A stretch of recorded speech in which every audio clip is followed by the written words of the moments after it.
So, good evening to both of you once again. And let us begin our class. In the last class, I had summarized the chapter The Rise of Nationalism in Europe, or handwritten notes के साथ. That was only very main points with the flow chart. I had explained you the chapter. Already mentioned कुछ one marker questions जो आए हैं picture based, and of course on a, if I say long questions, Germany very common रहा है, Britain का strange case and world war का main reasons. What are the main reasons?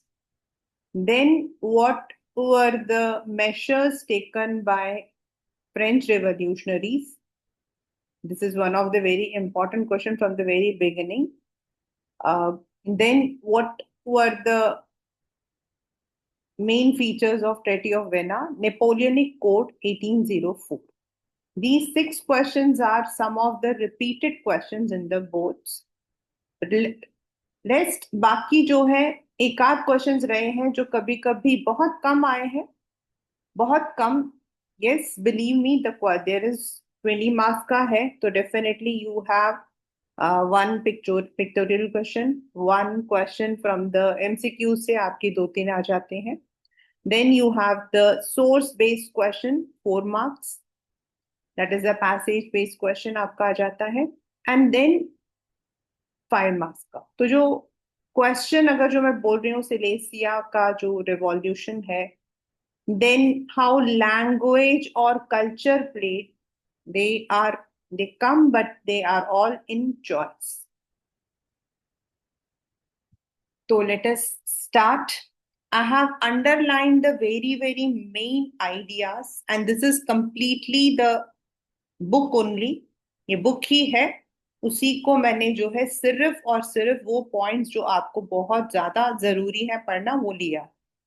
So you don't need anything if you are reading this, and of course I'll be sharing the notes also, so you can look into the notes. Questions भी दिए हुए हैं. Many a times the back questions in CRT questions have been the one which have been included in the papers, right? और वही Germany वाला एक है. Then write a short note on Cavour and Gisop Mazini. On the left hand side you can see there is a picture made. This is actually a print, and this is, ये इसलिए starting में डाला गया है कि जब हम Europe का जो आज हम एक पिक्चर देखते हैं, यूरो हम बोलते हैं, यूरोप हम बोलते हैं, this was not how Europe used to be earlier. It was completely scattered. यानी हम कह सकते हैं, अगर हम अपनी भाषा में कहें, तो आपके घर के इंसान जो है वो पड़ोस में रह रहे हैं, ऐसे. They were not into the same nation, they were not speaking the same language. So at that point, this picture was made by a painter, Frederick. ये वन मार्कर है जिसने उस वक्त एक वर्ल्ड बताया, एनविसेज, मतलब ये इमेजिन्ड अ वर्ल्ड जहां there are common languages, flags, common culture. और इसीलिए this is written in your right side in the box. This seems to be an utopian vision. Utopian means something which is abstract, which cannot be in real. But बाद में हो गया था, लेकिन उस वक्त तो that was something which was only imagination में हो सकता है. तो nations were not what it seems to be today. The people were not into the same culture या same language. They did not belong to what we call nation state. Nation state मतलब country, अपनी भाषा में country. And इस nation, अगर हम कहते हैं, तो this was when the French Revolution took place. It was when actually the monarchs जो पहले रूल करते थे, उनसे एक ऐसा गवर्नमेंट बना, सोवेरेनिटी, जहां the people were the rulers. हाँ, यूएस के अंदर सबसे पहले था। इसीलिए अगर आप इस पिक्चर को देखते हो तो इसमें यूएस सबसे आगे जाता है। इस पिक्चर में सबसे आगे यूएस जाता है, क्योंकि US was the first to recognise sovereignty, democracy, bill of rights. ये उन्हीं से स्टार्ट हुआ था। तो ये आपका पहला 5 मार्क्स क्वेश्चन है, and if it is coming in your periodic right now, this you can expect in your exam, that the French revolutionaries introduced various measures and practice so that they could sense a collective identity. तो उन्होंने कैसे, हम अपने आप को collective identity कैसे बोलते हैं?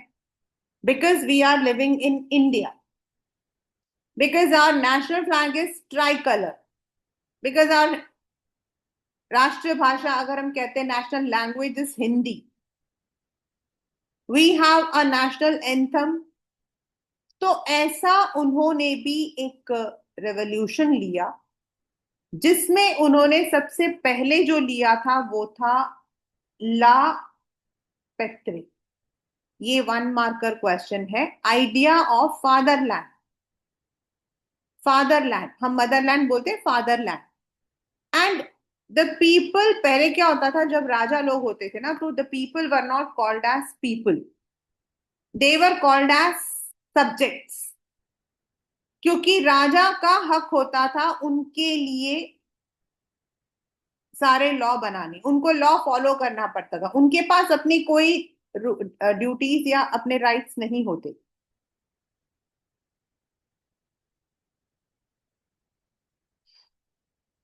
And this was replaced by the word la citoyen, यानी कि the people will be citizens and there should be a united community having a constitution, यानी कि रूल्स।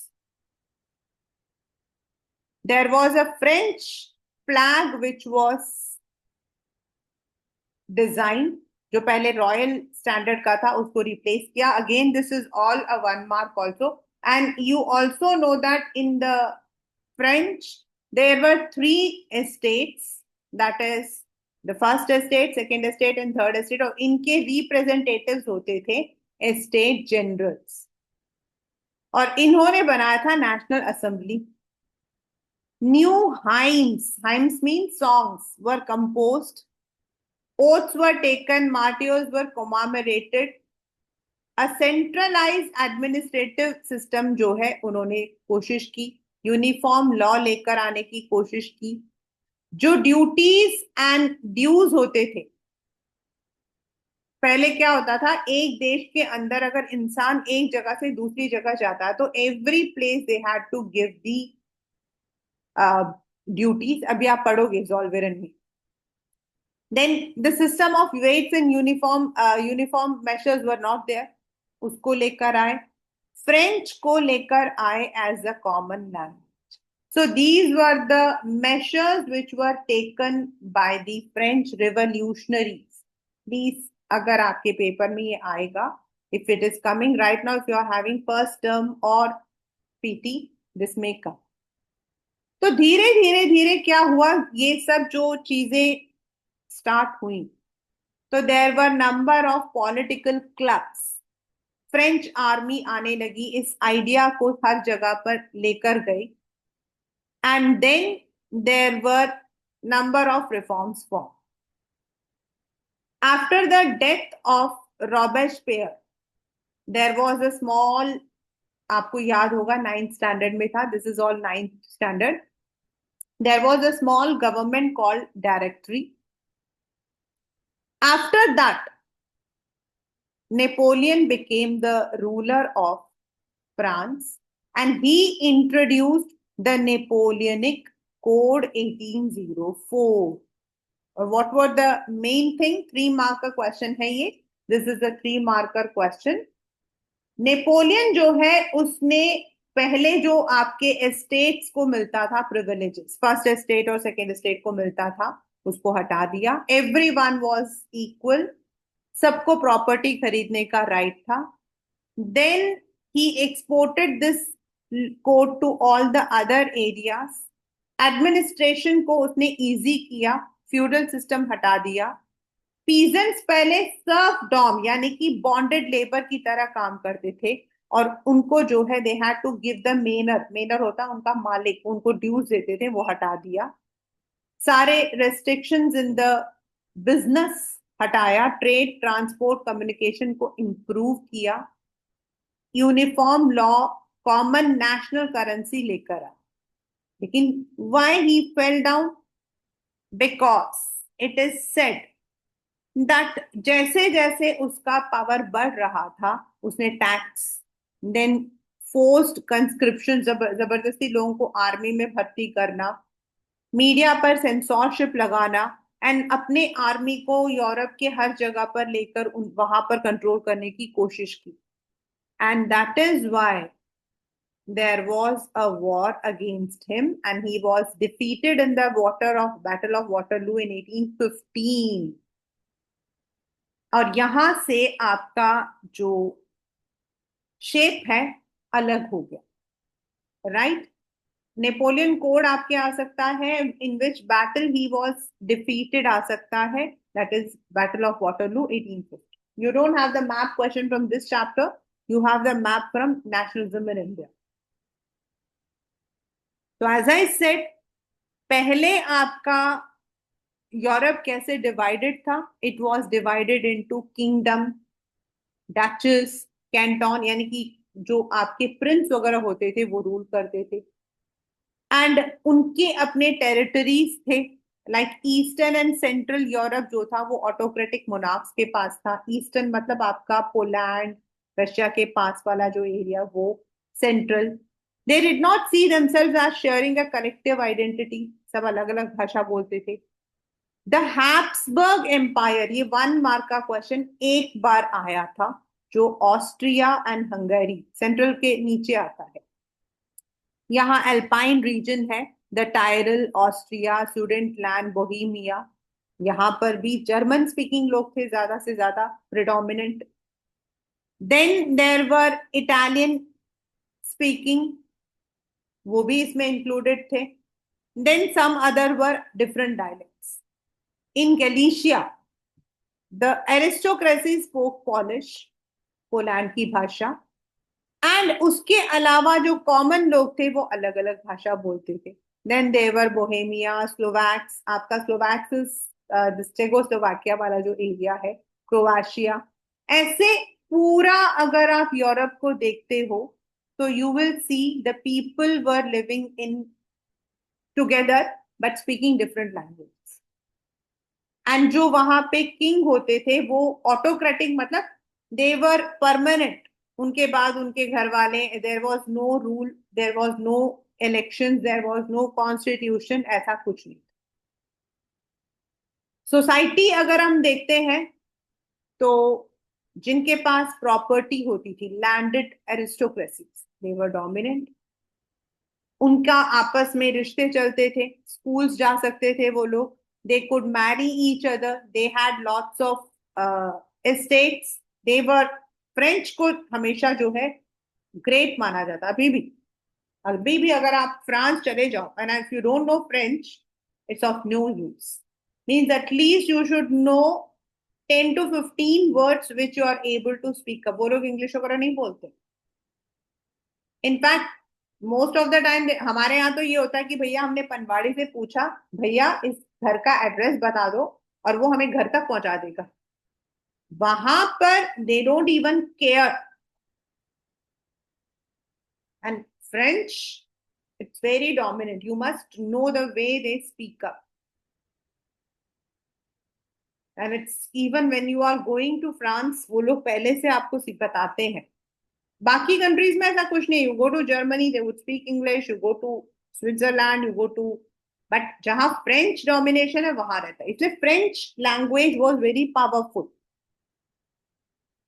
बाकी जो पेजेंट्रीज थे, यानी कि दोज हु वर फार्मर्स, वो लोग टेनेंट्स थे, स्मॉल ओनर्स थे, and they used to work under these aristocrats, they had to pay the manorial fees.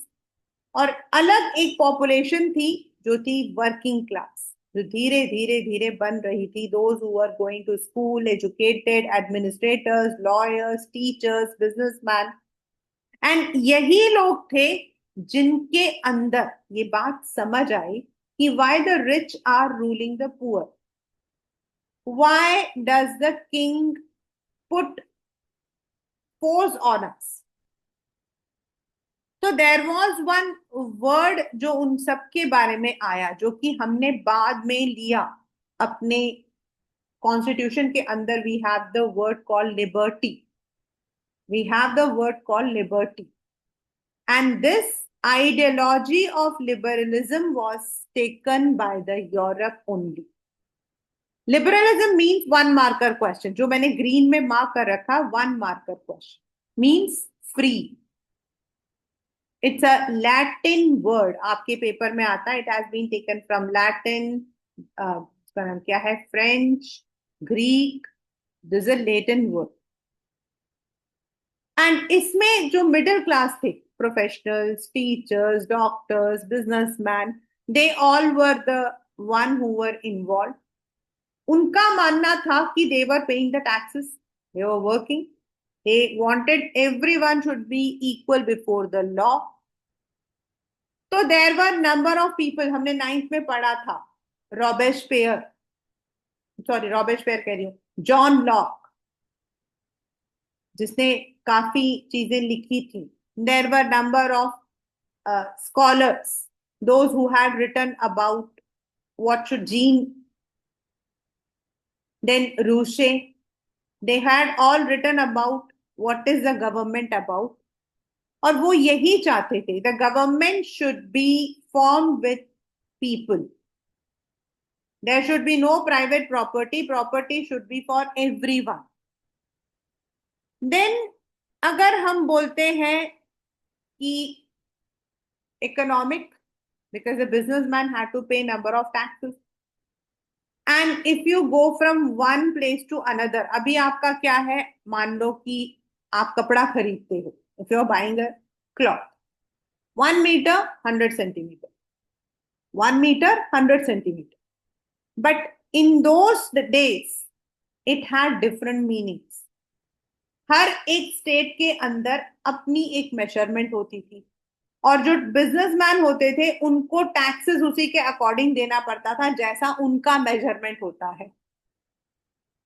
और इसी वजह से क्या था कि the currency, the money, it was, उसकी वैल्यू नहीं। So the number of people, the businessman, they all form Zollverein. ये पेपर में आता है, ये देखो यहाँ लिखा हुआ है, what is Zollverein and what was its aim. और ज़ोलवेरन जो था, that was a union, union of the people of the customs of those who were, custom मतलब जो ड्यूटी देते, और उनका मानना था there should be a uniformity. और इसीलिए around 3000 people around across Europe were member in that. और इसी वजह से क्या हुआ कि there was a uniformity in the currencies.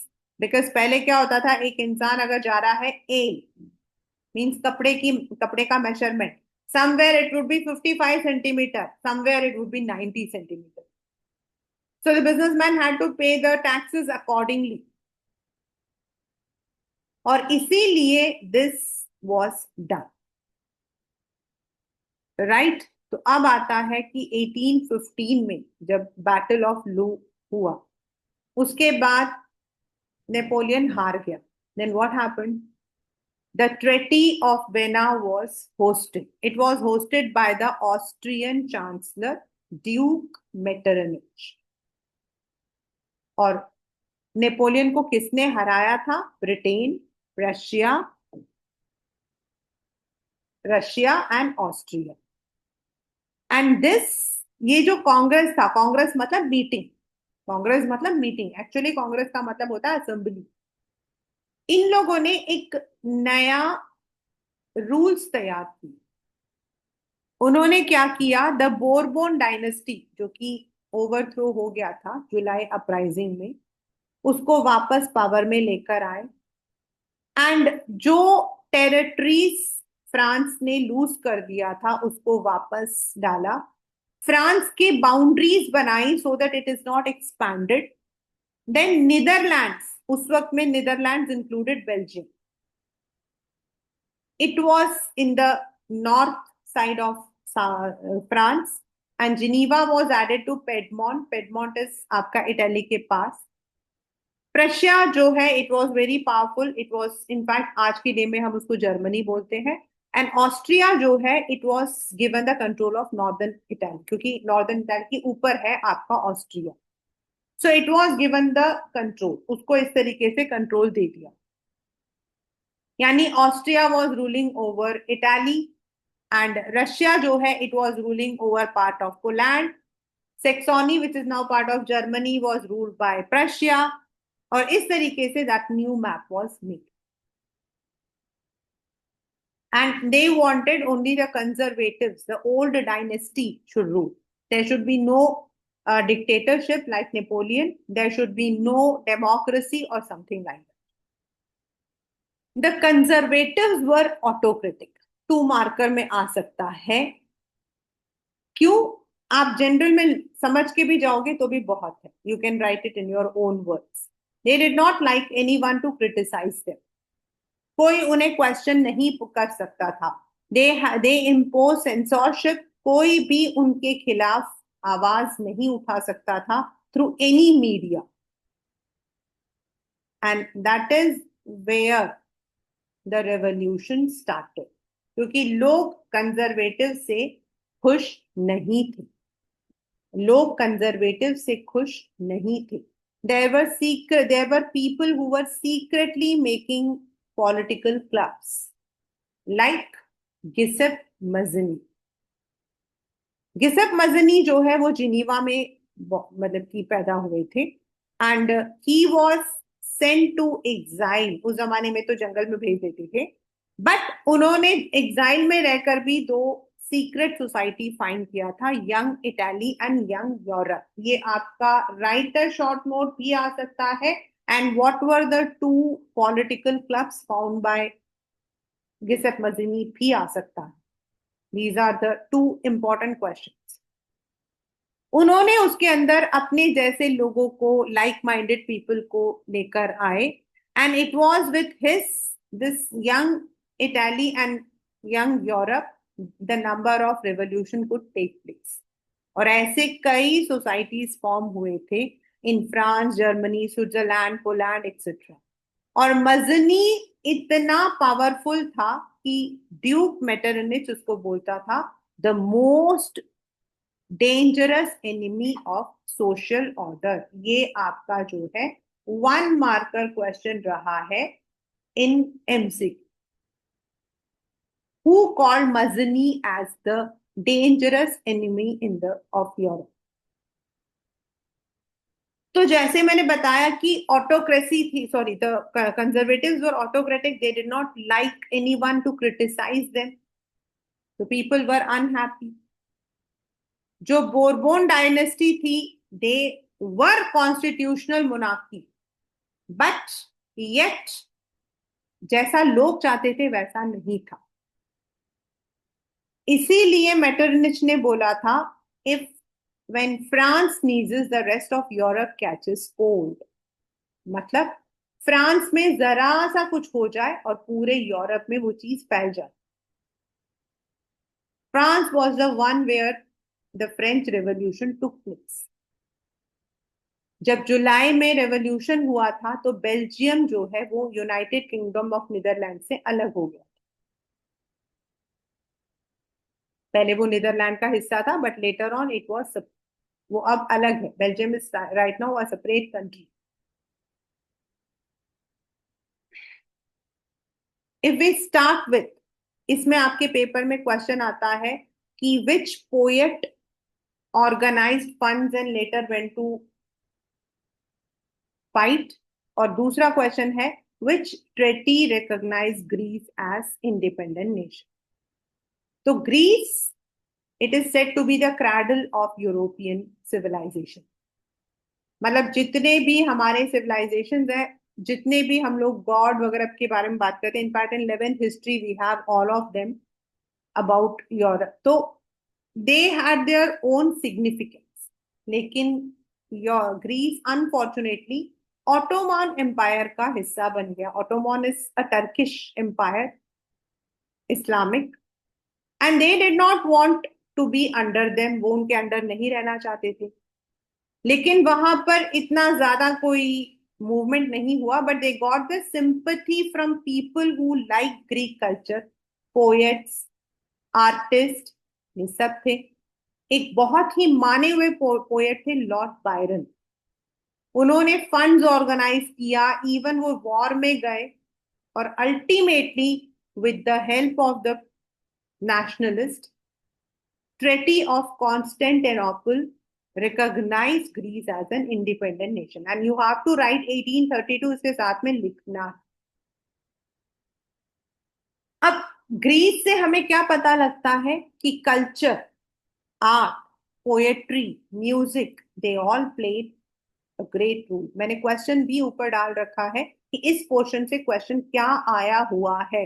I have taken it from the boards only. Choose 3 example to show contribution of culture, और अलग से लैंग्वेज का। How did the use of language came to be sense of symbol of struggle? And most of the time it has been in the school papers, pre-boards, this question, these questions have come. तो अगर हम culture बोलते हैं, तो if you talk about the artist, please don't what we say confuse this romanticism with that Saiyaara वाला romanticism. No, romantic artist का मतलब होता है when we love things, जैसे गार्डनिंग करना, गाना गाना, art, paint, they are all the expressions of romanticism. So that here is a word.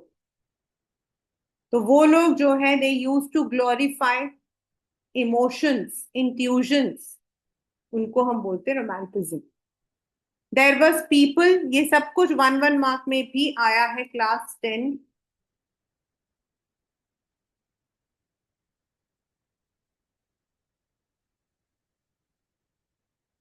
जैसे there was a German philosopher Gottfried, उन्होंने कहा था कि there should be a common people, दास फॉक।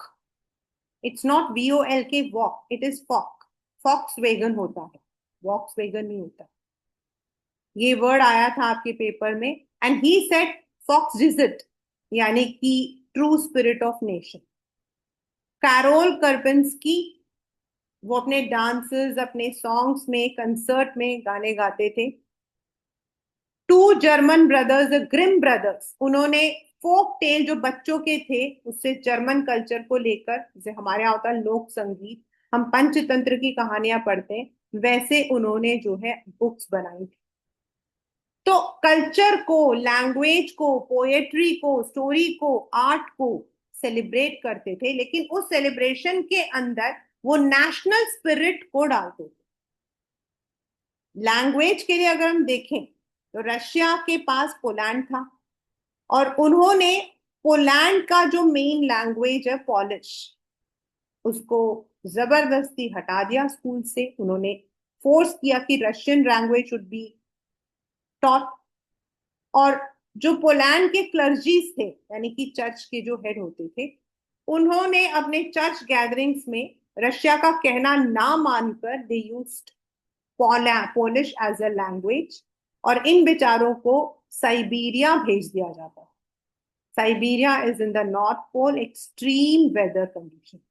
उसके बावजूद they did not follow the instructions और dictatorship of Russia. या नीचे देखे मैंने लिखा हुआ है, discuss the importance of language and popular tradition, question for this section. ये क्वेश्चन आपके 3 तरीके से आया है, एक ऊपर, एक ये जो लेफ्ट साइड बॉक्स में लिखा है, और एक नीचे। तो लैंग्वेज एंड ट्रेडिशन हुआ तो दोनों में से आपको 5 3, मतलब कि 2 पॉइंट इसका और 3 पॉइंट उसका लिखना है। एंड सिर्फ कल्चर आएगा तो ऊपर वाले पॉइंट है, सिर्फ लैंग्वेज आए तो ये वाला point. But you can expect these questions in MCQs better. तो मैंने आपको एक बताया था कि देर इज वन मतलब बहुत नहीं, एक आध बार आया है, specifically in the schools it has come, क्योंकि स्कूल्स में they go with the internal questions properly. तो अगर हम देखते हैं कि छोटे छोटे लोगों ने, artist, scientist, common people, dancers, concerts, even priest, bishops, सबने जो है कंट्रीब्यूट किया था to the national movement in some or the other ways, कि सबने अपनी अपनी जो प्रॉब्लम्स थी उसके खिलाफ आवाज उठाने की कोशिश की। और ऐसा ही एक हुआ था in Silesia. This is not main part class 10, ये आपकी बुक में लेफ्ट साइड में एक छोटे बॉक्स में दिया हुआ। सिलेसिया में जो वीवर्स थे, जो बुनाई करते थे, नॉर्मली उस जमाने में क्या होता था, कॉन्ट्रैक्टर्स होते थे जो सिटी से गांव जाते थे। वहां पर वो जो है वीवर्स जो होते हैं, वीवर्स, क्राफ्टमैन, इनको पैसा देते थे और इनसे काम करवाते थे और काम ले जाकर सिटी में बेचते थे। तो दीज कॉन्ट्रैक्टर्स जो हैं, those who gave them the orders और द रॉ मटेरियल्स, नॉर्मली इनको डिक्टेट करते थे और इनकी पेमेंट कम कर दी। तो एक दिन गुस्से में 4 जून को ऑल द वीवर्स जो है दे वेंट और उन्होंने कॉन्ट्रैक्टर के घर में तोड़ फोड़ किया। And when they smash the Windows, उसका नाम क्या, फर्नीचर, पोर्सिलेन वगैरह, तो बेचारा जो कॉन्ट्रैक्टर था वो डर के मारे पड़ोस के गांव में चला गया। पहले तो उसको किसी ने, nobody sheltered him, but later on army आई और ये बेचारे वीवर्स, 11 वीवर्स इसमें मारे गए। This happened in 1848. So you can see whether it is the weavers, whether it is the dancers, singers, or the writers, everybody gave their contribution. Whether it is common, and what was that? Liberalism. What was that? Liberalism. अगर आप देखो तो liberals क्या चाहते थे? Liberty, liberty. Now we are moving to the country one. अभी तक जो हमने पढ़ा है, अब तक हमने जो पढ़ा है, यूरोप कैसे डिवाइडेड था, व्हाट वाज द बैकड्रॉप, मतलब क्या था बैकड्रॉप की यूरोप में इतनी प्रॉब्लम्स आई थी। फ्रेंच रेवोल्यूशन का what was the effect, Napoleonic code what it did say, why Napoleon was defeated, after his defeat what happened, how did different people show their hatred, their resistance। तो अब हम आते हैं towards all the countries, her country के अंदर कैसा हुआ था। तो सबसे पहले अगर हम देखते हैं German, as I said, German वाला आपका चलता है 1848 से 1871 तक। It moves from 1848, 18th May, and January 18th, that is. तो देर वर पीपल, जैसे हमारे फ्रांस के अंदर नेशनल असेंबली बनी थी of the people from third estate. Similarly, in Germany also, German National Assembly was formed. They went to the Frankfurt Parliament, which was convened in the church of Saint Paul. Paper में ये 1 mark का एक बार आया कि कहां पर parliament होता था।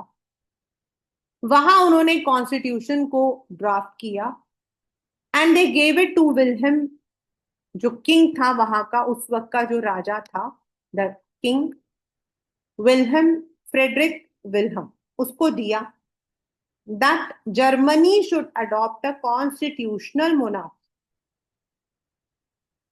But the king refused. In fact, he did not refuse. He joined his hands with other kings. और वो जो उनका जर्मन नेशनल असेंबली था उसको डिसमेंटल कर दिया। डिसमेंटल मतलब उसको इतर बितर कर दिया। And later on they were all separated. Even women wanted, but women को उस जमाने में कोई इक्वालिटी नहीं मिलती थी। They use to be in the visitor gallery only, उनको अंदर नहीं आने दिया जाता। अब जर्मनी में जो लोग चाहते थे कि there should be a constitution, and when did it start? 18th May 1848, and when it ended 18 January 1871. तो 1848 से it started, right? तो how did it start? पीछे बैकड्रॉप, आपका बैकग्राउंड ये है कि लोगों ने कहा कि हमें कॉन्स्टिट्यूशनल मोनार्की के अकॉर्डिंग करो, लेकिन फ्रेडरिक ने मना कर दिया। अब देयर वर पीपल जो कि जंकर्स कहलाते थे। Junkers are large land owners. Junkers are large land owners. जो लिबरल्स होते थे, they were repressed by the combined forces of monarchy and, जो बड़े बड़े लैंड ओनर्स होते थे वो और जो मोनार्की होते थे, वो लोग इन लोगों को जो आवाज उठाते थे उनकी आवाज को दबा देते थे। प्रशिया ने, उनका चीफ मिनिस्टर था Otto von Bismarck. He is called as the architect of German. He is called as the architect of German. उसने प्रशियन आर्मी एंड ब्यूरोक्रेसी, यानी कि those who work in the court, उनके help से around 7 wars were, sorry 3 wars were played over 7 years। Austria के साथ, Denmark के साथ and France के साथ। And ultimately Prussia and Germany was unified. अगर आपका यूनिफिकेशन ऑफ जर्मनी है तो यही 5 पॉइंट आपको लिखना है, और ये वाला जो क्वेश्चन है इसको आप बिल्कुल भी छोड़ेंगे नहीं। And once Germany was unified, उस वक्त जो प्रशिया का एम्परर था विलियम वन, उसको जर्मन का एम्परर बना दिया गया। And all those system like currency, banking, judicial system जो प्रशिया में था वही जर्मनी में फॉलो हुआ। And this process was done, completed in the hall of mirrors. Otto von Bismarck was there and Kaiser William one जो Prussia का राजा था, उसको जर्मन एम्पायर का राजा, पूरे जर्मन का राजा बना दिया गया ऑन 18 जनवरी 1871। अगर यूनिफिकेशन आता है, which is very very very very very common question in boards as well as in the schools, ये वाला इसको आपने याद करना ही है। So this is how Germany यानी कि आपका प्रशिया एंड जर्मनी जो अलग अलग थे वो एक हो गया। अब आता है इटली। इटली अगर हम देखते हैं, ये है, दिस इज इटली। 1 2 3 4 5, अगर आप देखो 7 एरियाज है, और इसमें जो ऑरेंज कलर का जो नीचे यहाँ बना हुआ है Sardinia Piedmont, this was the one which was actually ruled by the original Italian prince. बाकियों को, जैसे ये वाला ऊपर वाला जो एरिया था उसको ऑस्ट्रिया करती थी, नीचे वाले एरिया को स्पेन करता था, बीच वाला जो एरिया है इसको पोप जो है वो रूल करते थे। So there was no single ruler for this country. During the middle of 19th century, Italy was divided into 7 states, out of which only Sardinia was ruled by Italian prince. The north, Austrians, the center, Pope, and the southern, Spain. Already आपको बता चुकी। तो मजनी ने तो secret Italy बनाया था, और इसके लिए बहुत सारे वॉलंटियर्स आए थे, और ये वॉलंटियर्स थे मजनी के फॉलोअर्स भी, और मजनी का एक फॉलोअर था गिसप गरीबल्दी, उसके कहने पर आए थे। And slowly slowly what did they do is, ये जो पूरा प्रोसेस है इसको शेप दिया था इटाली के चीफ मिनिस्टर ने। किसने दिया था? इटाली के चीफ मिनिस्टर ने, जिसका नाम था काउंट कैवर। सबसे पहले उन्होंने ऑस्ट्रियन फोर्सेस को हटाया, फिर वहां से मार्च करते हुए वो लोग नीचे की तरफ गए, एंड साउथ में जो किंगडम ऑफ टू सिसिलीज था वहां से स्पेनिश रूलर्स को भगाया, and ultimately the entire Italy was unified under one king, that is Victor Emmanuel. The peasants who supported Garibaldi had never heard of Italia. So they thought La Talia was Victor's wines. ये आपको लिखने की जरूरत नहीं है, ये सिर्फ आपका जो है एक मतलब आपको बताया है कि लोगों को नहीं पता था व्हाट इज मूवमेंट, लोगों को नहीं पता था they are fighting for the, लेकिन उसके बावजूद भी वो लोग अपने लीडर्स पर ट्रस्ट करते थे and they supported even half knowledge होते हुए। बहुत छोटा सा आता, 3 मार्कर में आता है, बहुत कम आया है, इनफैक्ट बहुत कम आया है ये वाला। इसमें आपके काउंट केवर कौन चीफ मिनिस्टर था ये ज्यादा आता है। Garibaldi, if you see this is आपके बुक में राइट साइड में एक बॉक्स बना उसमें लिखा हुआ है, it's not in the main. He was actually a freedom fighter, Mazzini का फॉलोवर था एंड उन्होंने जो है ही हैड मतलब उसने एक जो कैंपेनिंग किया था उसको कहते थे red shirts and he was the one जिन्होंने वॉलंटियर किया था towards Italy. He was one of the very की फिगर, राइट। तो दिस इज, ये सब गरिबल्दी राइट साइड में दिया है बॉक्स में, आपके बॉक्स से ही उठाया हुआ है। तो अगर हम देखते हैं जर्मनी, जर्मनी में लोग चाहते थे they should have constitutional monarchy. Ultimately वहां के जो चीफ मिनिस्टर थे Otto von Bismarck, he is called as the architect of Germany, he engineer the entire process and Germany और रशिया आपका यूनिफाई हुआ था। This is one. इटाली का देखते हैं तो Italy was divided into 7 different states ruled by different rulers, Austrian, Spanish, Pope, मतलब की Italia, and it was engineered by Count Cavour. The young Italy was led by Giuseppe Mazzini, followed by Giuseppe Garibaldi, जिन्होंने Italy को एक किया। ये आपका before है जो लेफ्ट साइड में बना हुआ कलरफुल, और राइट साइड आपका single Italy blue colour, that is purple colour. Now Britain, अब क्वेश्चन आता है why do we call it as strange, क्यों हम उसको स्ट्रेंज बोला? क्योंकि इटाली, जर्मनी, ग्रीक, कहीं पर भी आप जाओ, फ्रेंच, फ्रांस, यहां पर नेशनल मूवमेंट हुए थे, लोगों ने मूवमेंट किया था, लोगों ने आवाज उठाई थी कि हमें एक देश का होना है, वी वॉन्ट अवर आइडेंटिटी, हमें एक कॉमन लैंग्वेज चाहिए। बट ब्रिटेन में सब कुछ पीसफुल था। ब्रिटेन 3-4 अलग अलग कंट्रीज का एक ग्रुप है, that is England, Scotland, Wales, Ireland. उसमें से जो इंग्लैंड था that was very powerful and it was this powerful England जिन्होंने फोर्सफुली बाकी जो आपके स्कॉटलैंड, वेल्स, आयरलैंड को कन्फिस्केट किया था टू यूनाइटेड किंगडम। लोगों ने नहीं कहा था, it was done by the rulers, इसीलिए इसको हम स्ट्रेंज कहते हैं। आया समझ में? If comes you have to. In Britain, the formation of nation state was not a sudden upheaval or revolution. It was a long drawn out process.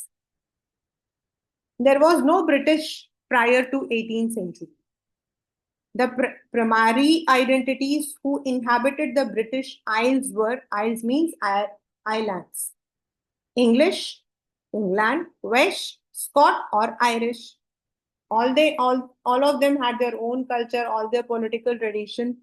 But the English Parliament seized power from the monarchy और उन्होंने जो है England बनाया। And act of union, 1 marker, very very very very important question, 1707, act of union 1707 से England और Scotland को UK का एक मतलब यूके बना दिया। United Kingdom means England and Scotland. Then Scotland के जो लोग होते थे उनको ये लोग तंग करते थे, द स्कॉटिश हाईलैंडर्स, मतलब स्कॉटलैंड में आपके माउंटेन्स वगैरह है, तो they were forbidden to speak their Gaelic language, their national dress and उनको अपने ही घर से उठा के फेंक दे। आयरलैंड एकदम अलग है। अगर हम मैप में देखते हैं, आयरलैंड बिल्कुल अलग है। पहले आपका फ्रांस खत्म होता है, फ्रांस से यूनाइटेड किंगडम जाने के लिए बीच में पानी है, though there is a train, but water body is there. Then उससे बिल्कुल अलग है आपका आयरलैंड, लेकिन आयरलैंड के अंदर प्रॉब्लम्स थी आपकी। वहां पर दो तरीके के लोग हैं, Catholics and Protestants. The Protestants were rich, modern, and they wanted UK to be their head. And the Protestants जो कैथोलिक्स थे, they wanted Ireland should have their own democratic republic. वहां पे कुछ लोगों ने like Wolfe Tone and United Irishman ने कोशिश भी की थी, but they could not. And Ireland was also forcibly incorporated into UK. And thus, जो ब्रिटिश नेशन है, ब्रिटेन, यूनाइटेड किंगडम, उसमें आपका एक फ्लैग है, यूनियन जैक, आज भी।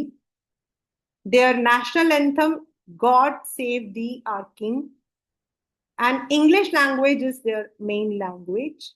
और इस तरीके से जो आज हम यूनाइटेड किंगडम देखते हैं, दिस इज द किंगडम या फिर coming together federation of Scotland, Ireland, Welsh, इन सब का एक मेल। And it was not done by people, it was forcibly done by the rulers, इसीलिए हम इसको स्ट्रेंज केस बोलते हैं।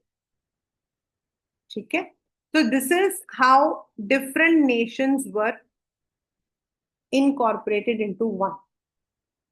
तो लोगों ने जब ये मूवमेंट किया था, तो they used allegory. What is allegory?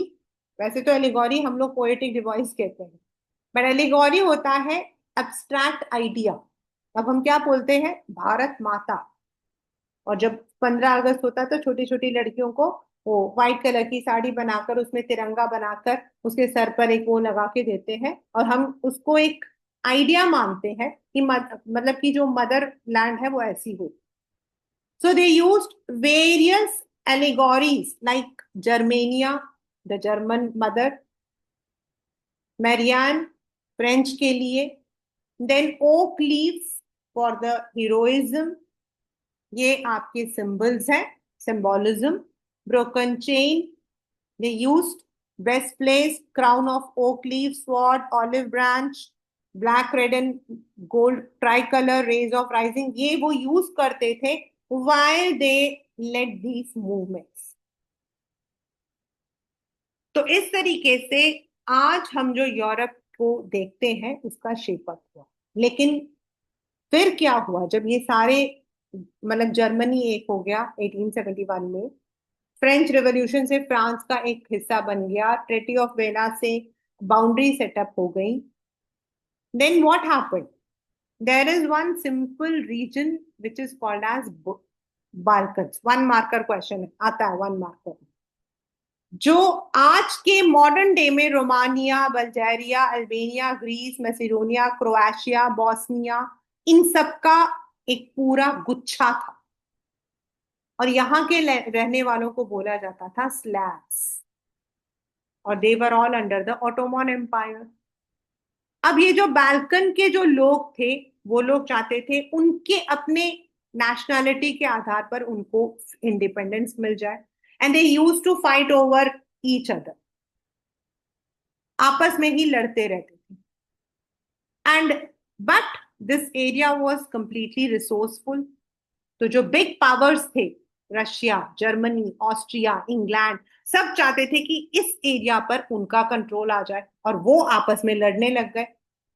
और ये जो सीरीज वॉर था, that finally led to what we call as first world war, क्योंकि आपस में जब ये लड़े थे, that became the first world war.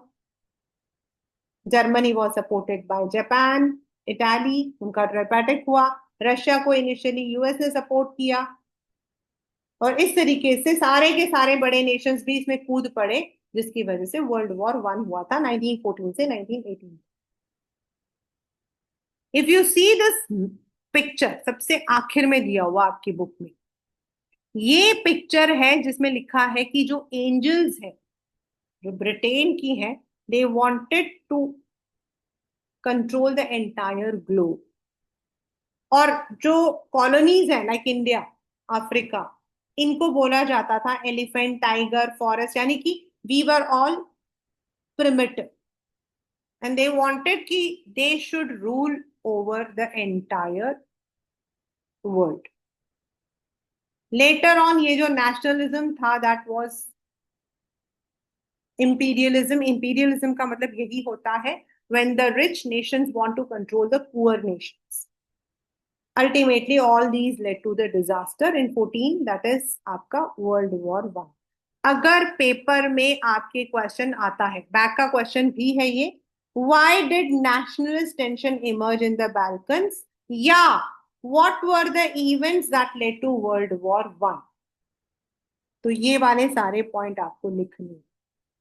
और एक क्वेश्चन इसमें आया है कि what did the Balkan reason comprise of, एक आध बार आया है बस।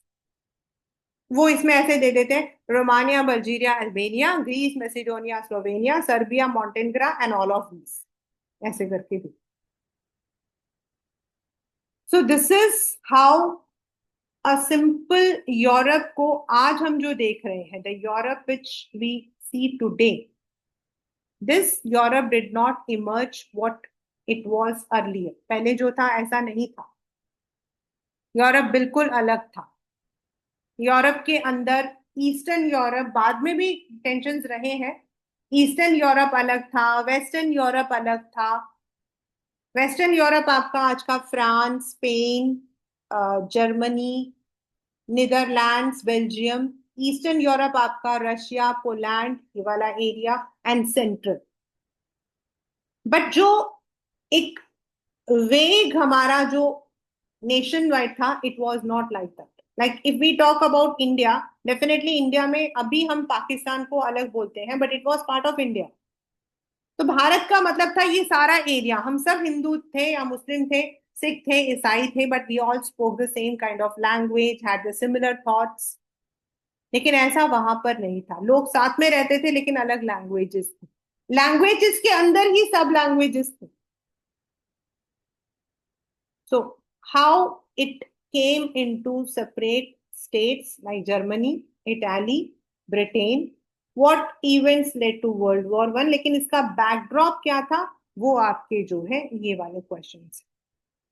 So this is all in the chapter, that is rise of nationalism in Europe, even along with your NCER। जो आपके बॉक्सेस हैं वो मैंने साइड में या फिर बीच में बना दिए हैं ताकि आपको यूज लर्न करने में आसानी रहे। यू कैन एक्सपेक्ट, क्योंकि 20 मार्क्स का आपका एंटायर हिस्ट्री होता है, तो हिस्ट्री के अंदर आपका चैप्टर है Europe, nationalism in India, print culture, आपका ये तीन आता है। बिकॉज इंडस्ट्रियलाइजेशन सिर्फ आपके पीरियोडिक में आएगा, और जो मेकिंग ऑफ ग्लोबल वर्ल्ड है उसमें सिर्फ 1.2 तक ही आना और कुछ नहीं आना। तो तीन मेन चैप्टर्स है, और 20 में से 2 मार्क्स आप निकाल दो for the map from nationalism in India, तो 18 मार्क्स। तो 18 मार्क्स के अंदर आपके क्वेश्चंस 5 मार्कर क्वेश्चन आपके आ जाएंगे, और तीनों चैप्टर से आने हैं। तो you can expect 2 questions of 5 marks from 2 chapters, then 3 3 marks के questions, and rest you can expect in the pictorial or 1 mark. दोनों में से, that is in nationalism in India and Europe, दोनों में से पिक्टोरियल क्वेश्चंस आए हुए।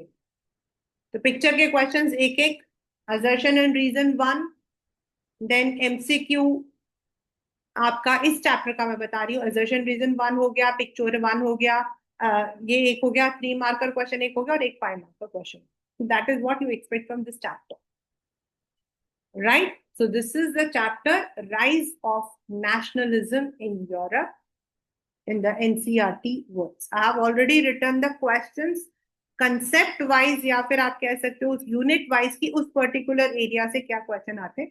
I'll be, ये मैं आपके साथ जस्ट शेयर कर सकती हूँ इफ यू वांट, क्योंकि ये एनसीईआरटी है तो इसको शेयर करने का मतलब नहीं बनता, ये तो आपकी बुक ही है, तो बुक को ही शेयर करने का कोई मीनिंग नहीं है।